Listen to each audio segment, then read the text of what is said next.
Well, it's the end of the baseball season, so we're going to give it a little send-off. We have a story about what else? Baseball. Fly ball hit to right center field. Puckett coming over, and it's between the fielders. Alomar is on his way to third, and Hacker is going to wave him in. And here comes the throw to the plate. It's going to be close. Alomar's out. Actually, be at the first World Series game is phenomenal. You see the, the green grass, the roar of the crowd. It's pretty much every boy's dream, to actually be at a World Series game with his father. And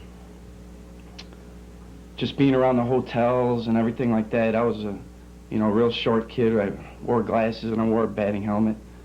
And ironically, that's how we got tickets, because this lady, she felt sorry for me, or she looked, because I was just hanging around. I looked bored or whatever, and we didn't really know how to get tickets at that point. So she came over and she started talking to me, and we struck up a conversation. And I told her that we needed tickets, and she sold us tickets for face value. And we got them for about maybe 3 or 4 years after that from the same person. And then you start to make different contacts and different people. You get tickets through other means.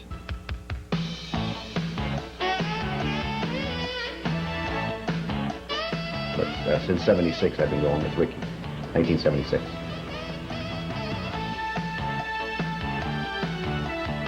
Why did we start?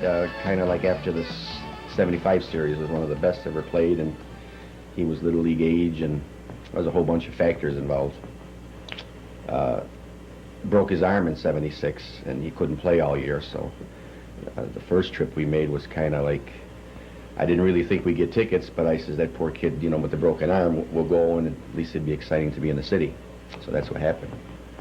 And we had good luck. We got in and everything, so we went year after year. But we went there with sleeping bags to try and sleep out all night and get tickets. And naturally, that wasn't too good an idea once we got there, because I think it was in the 40s.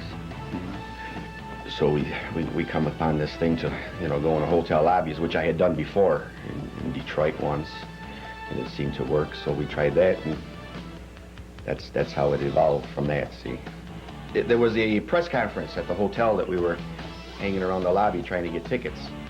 So as the people were coming in to this big ballroom to have this dinner and press show, we kind of snuck up there, and there was cops. We couldn't get in, so we saw, I think Joe Morgan was there, and George Foster. So the next day, we were dumb enough to think that if we went to the hotel early in the morning, we could get tickets, but really the people aren't even up yet. So here we are at the same hotel at 8:30 in the morning, and there's nobody there, so nothing to do. We were bored. I said, Rick, let's go upstairs and check out where they were last night, in that mezzanine. So I tried the door, and the door was open, and we went in, and all 26 pennants were hanging around the room. So I just borrowed one. I'm going to return it someday, but the Cincinnati one was missing. Still is.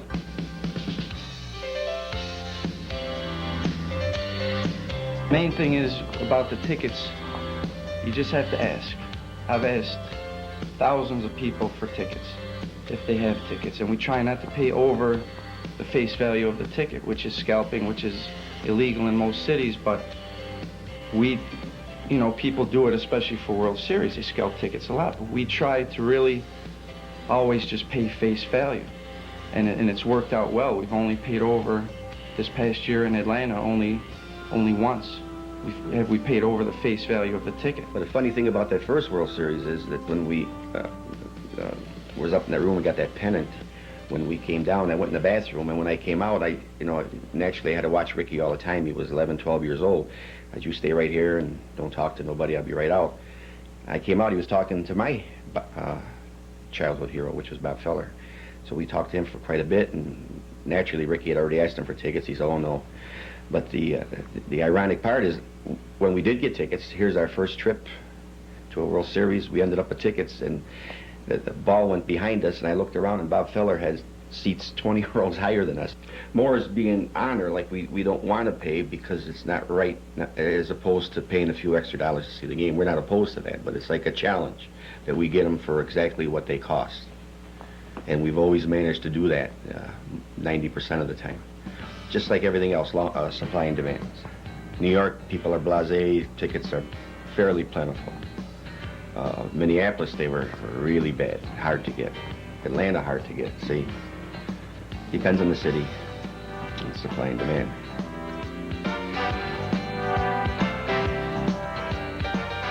We try to drive every year just for the sake of expenses. You know, a trip like that could get into a lot of money. So we try to drive as long as, and usually a lot of times the World Series is on the East Coast, so we can make it in 7 or 8 hours. In New York, we've been to 4 times.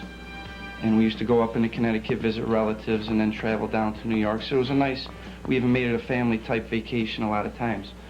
On rare occasions, we've had to travel more than 8 or 10 hours. Like in 1987, we went to Minneapolis, Minnesota. That took 14 hours. This past year, we went to Atlanta, which took 15 hours. Okay, so we will travel quite a distance. When 1989 came along, I told my father, I said, we're not going to miss this one, Dad. If we have to hitchhike there or fly there, we'll do whatever. You know, we're going to try and go. We went and we had a great time, and that was ultimately the year the earthquake hit, the big earthquake. We had never been to San Francisco before in our life. It's about 3:30, and we still don't have tickets and we still don't have a room. So we said, well, we're going to have to split up. Finally, at about, I say it was about 4:30, I had seen a person that I'd bought tickets from in 1987. I asked him if he had tickets. He had 2 tickets for that night. I bought them right then and there.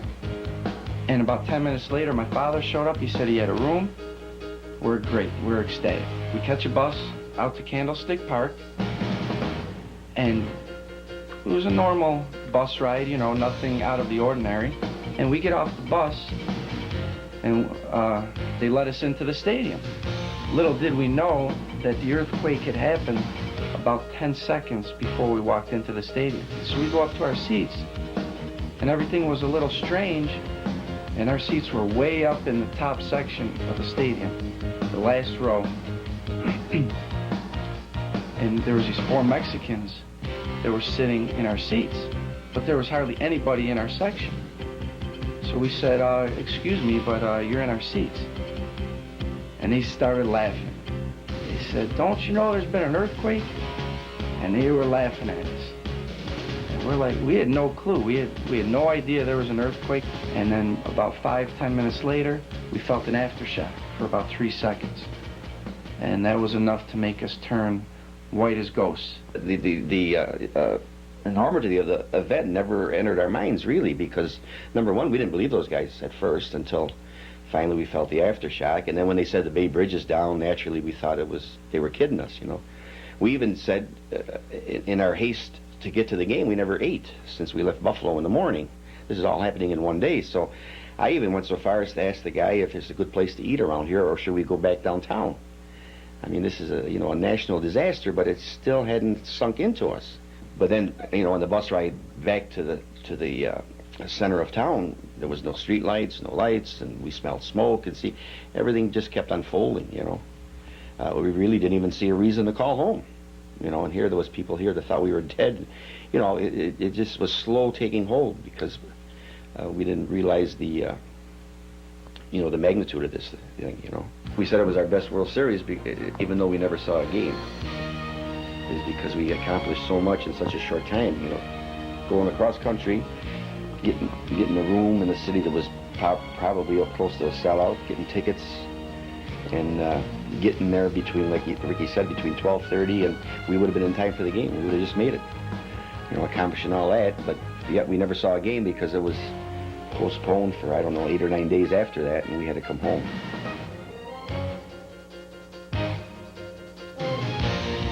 I think that cities and the experiences we have in the cities have more impact, speaking for myself, than the games themselves. The games themselves, I remember, but we've been to 15 World Series, and, the games that I really remember being outstanding, I can count on one hand. I remember being in New York for 14 innings till 2 in the morning in Yankee Stadium in an extra inning game. But somehow the experiences of a father and a son through the years, from 11 years old to 28 years old, you know, like eating ribs in Cincinnati, supposed to be the greatest rib place in the country, things like that, you know, the experiences more than the results of the games or the games themselves.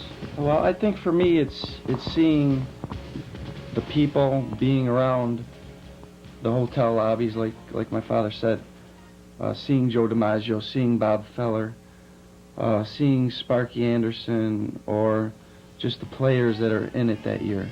I really enjoy that. I'm not an autograph hound